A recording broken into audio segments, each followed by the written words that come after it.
Olá, começa agora o Justiça em Questão, a revista eletrônica semanal do Tribunal de Justiça de Minas Gerais. E nesta edição você vai ver: inaugurada sala do Núcleo de Voluntariado. TJMG se destaca como um dos tribunais mais eficientes do Brasil. Acordo mediado pelo tribunal garante o pagamento de advogados dativos. Verbas pecuniárias são utilizadas em benefício da população. E ainda, uma entrevista com o juiz Evaldo Gavazza, coordenador do Grupo de Monitoramento e Fiscalização do Sistema Carcerário e Socioeducativo. Tudo isso você vê agora. TJMG assina convênios relacionados ao Dia Internacional do Voluntariado e à população de rua. O Núcleo de Voluntariado do Tribunal de Justiça foi o articulador do projeto de intenções que vai ampliar o atendimento oferecido aos moradores em situação de rua de Belo Horizonte. O presidente José Arthur de Carvalho Pereira Filho assinou o acordo pelo tribunal. A parceria envolve também a Secretaria de Estado de Planejamento e Gestão de Minas Gerais, o Ministério Público de Minas Gerais, a Defensoria Pública e o Sindicato dos Oficiais de Registro Civil. Também foi inaugurada na unidade da Avenida Raja Gabalha, uma sala que vai abrigar as atividades do Núcleo de Voluntariado. Temos uma visão muito próxima, muito respeitosa a esse elemento. Nós precisamos realmente ajudar essas pessoas invisíveis, as pessoas de rua, pessoas sem identidade, pessoas que precisam ser acolhidas. O Tribunal de Justiça tem outras iniciativas que beneficiam os moradores em situação de rua. São ações sociais, de solidariedade e de promoção de direitos que seguem a política nacional do CNJ. No projeto Rua de Direitos, acontece a regularização da situação eleitoral, o atendimento previdenciário e o acesso ao Poder Judiciário. Recentemente foi lançada uma cartilha em parceria com outras instituições com informações importantes: direito de propriedade, aposentadoria, pensão por morte e benefícios previdenciários. A cartilha tem também endereços de pontos de apoio e dos órgãos que compõem o sistema de justiça. Com a nova parceria firmada pelo Tribunal de Justiça, a segunda via de certidões, como de nascimento e de casamento, poderá ser solicitada no posto AI da Praça 7, sem necessidade de agendamento, medida que vai facilitar a vida de cerca de 8.000 pessoas que vivem nas ruas da capital. É uma visão muito triste, né, de pessoas desoladas, pessoas perdidas, pessoas sem rumo, pessoas invisíveis, pessoas que sequer, por exemplo, podem receber um benefício do governo, porque não tem nenhum documento. Então, os mais hipossuficientes não conseguem sequer receber um benefício governamental porque não tem identidade. Então, precisamos mudar isso rapidamente e vamos trabalhar nesse sentido. TJMG se destaca como um dos tribunais mais eficientes do Brasil. Relatório do CNJ mostra que a Corte Mineira tem a menor taxa de congestionamento e o segundo maior índice de atendimento à demanda entre os tribunais de grande porte do país. Os resultados do relatório Justiça em Números 2022 demonstram um firme compromisso do TJMG em atender aos anseios da sociedade. O relatório do CNJ é uma minuciosa radiografia anual com informações detalhadas sobre o desempenho dos órgãos que integram o Poder Judiciário brasileiro, com a abordagem dos gastos, estrutura em geral e eficiência. Os últimos números divulgados são referentes a 2021. Segundo o relatório do CNJ, a média da taxa de congestionamento entre todos os tribunais estaduais do país foi de 76,2% em 2021, enquanto a do Tribunal de Justiça de Minas Gerais foi de 74,4%. O resultado de Minas foi o melhor entre os tribunais de grande porte, que englobam, além da Corte Mineira, o TJSP, Tribunal de Justiça de São Paulo, TJRS, Tribunal de Justiça do Rio Grande do Sul, TJRJ, Tribunal de Justiça do Rio de Janeiro, e TJPR, Tribunal de Justiça do Paraná. A taxa de congestionamento mede a efetividade de um tribunal. Leva em conta o total de processos novos que ingressaram na Justiça e aqueles casos já baixados do estoque que permanece pendente ao final do ano base. O indicador mede o percentual de processos que ficaram represados sem solução em relação ao total tramitado no período de um ano. Quanto maior o índice, mais difícil será para o tribunal lidar com o estoque de processos. Já o índice de atendimento à demanda mede a relação entre o número de processos baixados e o número de casos novos apresentados no mesmo período.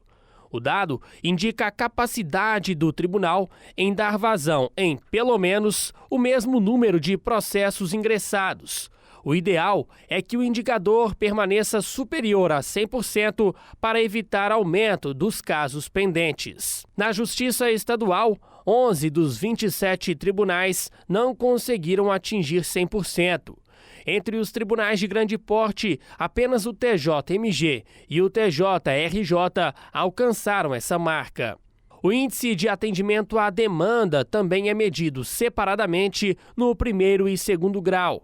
A Justiça Mineira é a única entre os tribunais de grande porte que conseguiu alcançar 100% nos 2 graus de jurisdição. São índices que revelam que o tribunal ele está no caminho certo de desenvolver política institucional própria que consiga fazer com que a taxa de congestionamento diminua, mas o índice de atendimento à demanda aumente. O que significa, se nós conseguirmos combinar esses 2 índices dessa forma, a tendência natural é que a Justiça Mineira se torne mais ágil e efetiva do que ela tem sido nos últimos anos. Nós temos algumas ações estratégicas que foram adotadas, como o planejamento, as ações de orientação e também o provimento das comarcas, a concessão de meios materiais e humanos a todas as comarcas. Então, nós temos inúmeros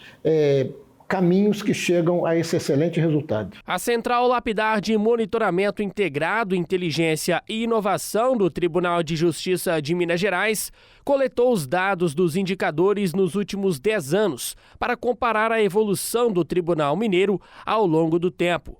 O TJMG vinha em uma evolução crescente no índice de atendimento à demanda, com consequente redução da taxa de congestionamento, e teve uma queda no desempenho em 2020, impacto direto da pandemia da Covid-19. Essas marcas elas não são construídas de forma isolada, não é? Esses índices que o tribunal conseguiu atender, de acordo com o último relatório da Justiça em Números do CNJ, ele é fruto de um esforço coletivo, né? Um esforço que começa pela alta administração do tribunal, mas que deve contar com a colaboração dos desembargadores nas mais variadas áreas que atuam, dos juízes de primeira instância, dos assessores que trabalham com os desembargadores, com os juízes e dos servidores em cartório que nos auxiliam a movimentar toda essa massa muito grande de processo. Esses números representam uma vitória do trabalho de magistrados, magistradas, servidoras e servidores que se dedicaram durante o ano de 2021, num momento difícil de pandemia, e mesmo assim conseguiram atender aos anseios da população. Agora vamos para um rápido intervalo. Na volta vamos destacar o pagamento dos advogados dativos.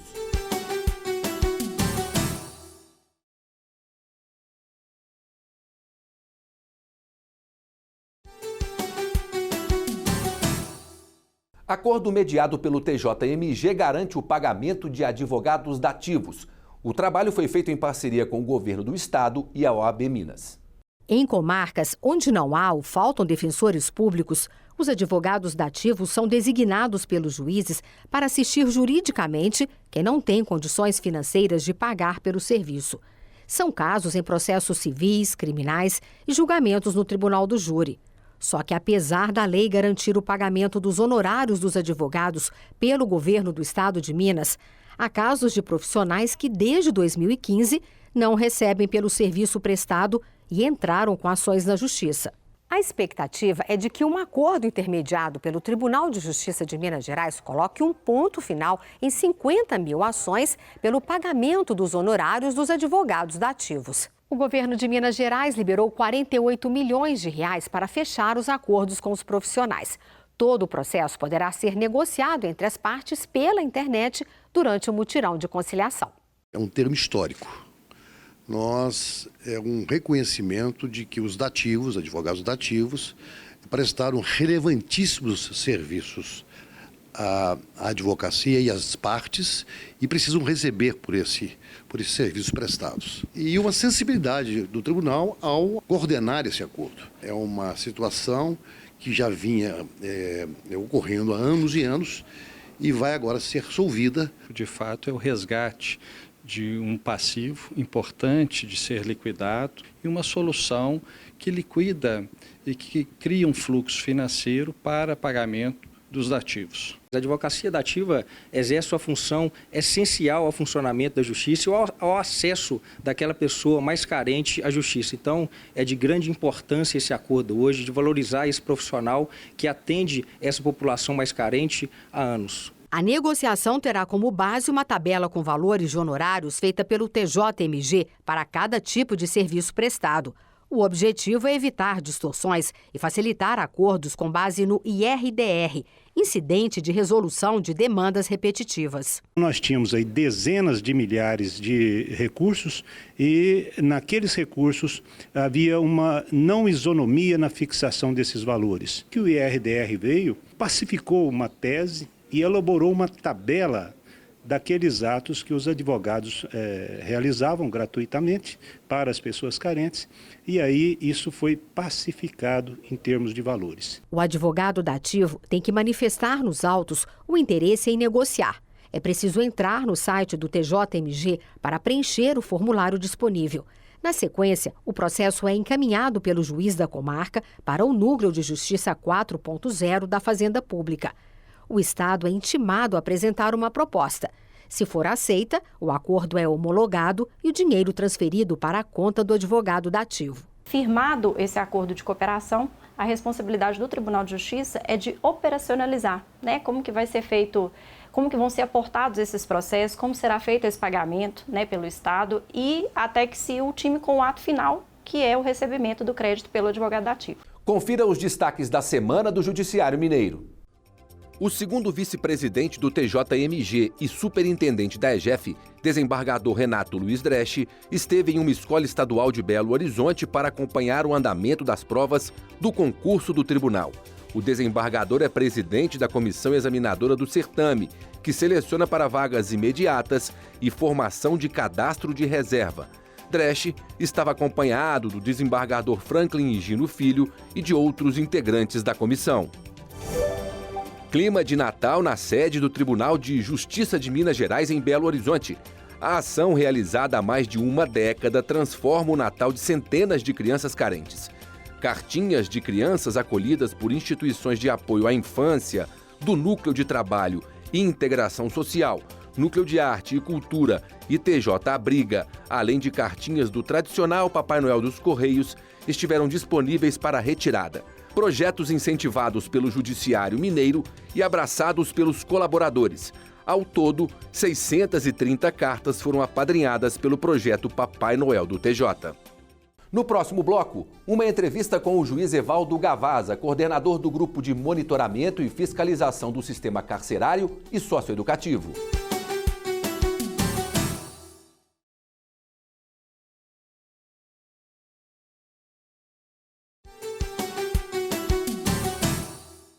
Verbas pecuniárias são utilizadas em benefício da população. Veja na reportagem.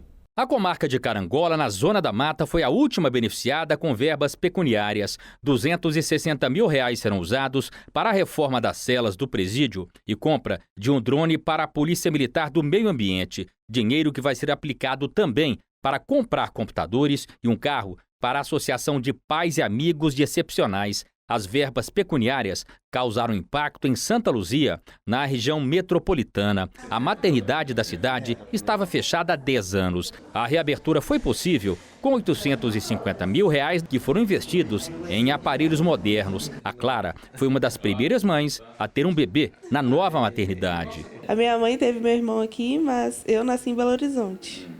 Aí depois ficou fechado, não podia ter bebê. E eu fiquei muito feliz que um mês antes da data dele nascer, o hospital abriu. Outro hospital, a Santa Casa de Belo Horizonte, recebeu R$1 milhão. Nós vamos melhorar o nosso centro cirúrgico ainda mais. Nós recebemos, a gente faz o atendimento pelo SUS de muitos encarcerados que são encaminhados pela Polícia Civil. A gente faz o atendimento como um cidadão comum, como um cidadão da nossa cidade, do nosso estado. E agora, com esse apoio do tribunal, certamente vai ajudar a gente melhorar esse atendimento. Eu recebo agora aqui no estúdio o juiz Evaldo Gavazza, coordenador do GMF, Grupo de Monitoramento e Fiscalização do Sistema Carcerário e Socioeducativo, atualmente convocado para atuar no cargo de desembargador da 5ª Câmara Criminal do TJMG. O juiz vai falar mais sobre verbas pecuniárias. Tudo bem, doutor?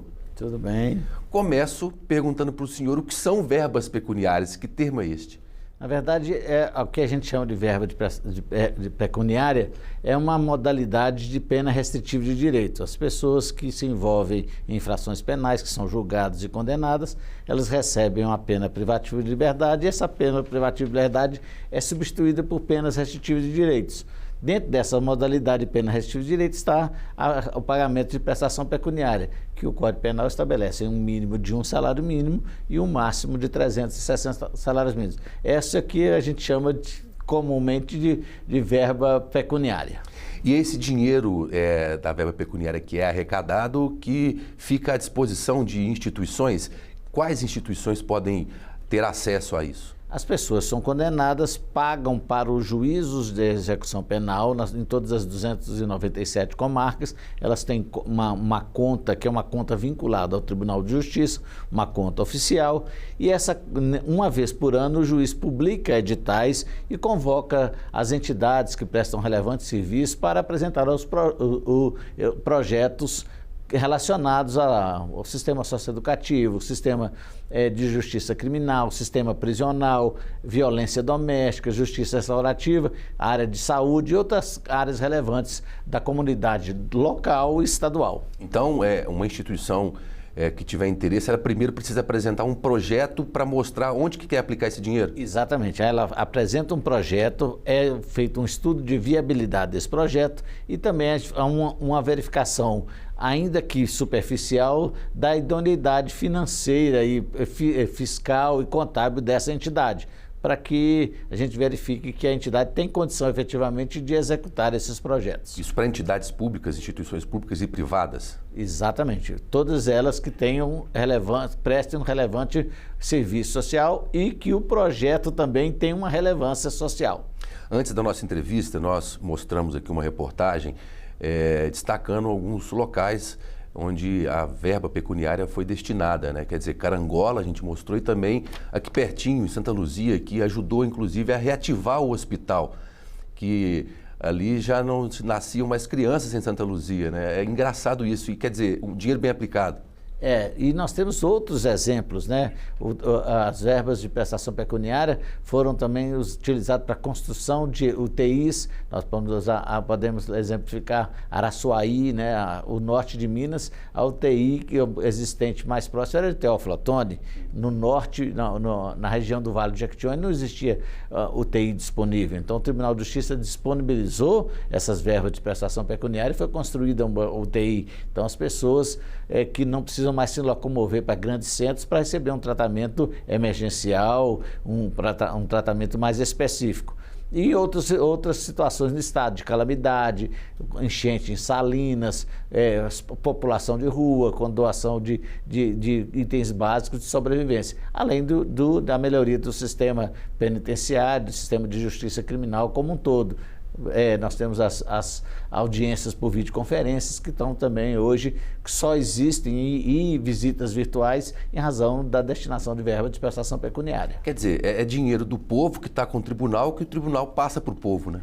Em verdade, onde as pessoas que se envolvem em delitos acabam devolvendo para a sociedade como a forma de bem, como a forma de reparação do mal que foi cometido em que elas foram condenadas criminalmente. Doutor, como é que é formado o grupo de monitoramento e fiscalização do sistema carcerário e socioeducativo, o GMF? O GMF é um órgão vinculado à presidência do tribunal e ao DMF, que é o Departamento de Monitoramento, que é do Conselho Nacional de Justiça, ele é formado pelos juízes que compõem as maiores varas de execução penal do Estado. O GMF ele tem uma função, além de monitorar e fiscalizar o sistema de cumprimento das penas privativas de liberdade e das medidas socioeducativas, ele também tem a função de aprimorar o sistema de justiça criminal e de execução penal. E a verba de prestação pecuniária é exatamente um fomento, esse aprimoramento de todo o sistema de justiça. Eu ia perguntar exatamente isso, qual a relação do GMF com essas verbas pecuniárias, né? Então, o que acontece? Cada comarca tem uma conta vinculada. E às vezes os juízes com competência em execução penal têm alguma dificuldade ou na comarca não existem projetos relevantes. Então esse dinheiro não utilizado durante o período de um ano, ele vem para uma conta regional.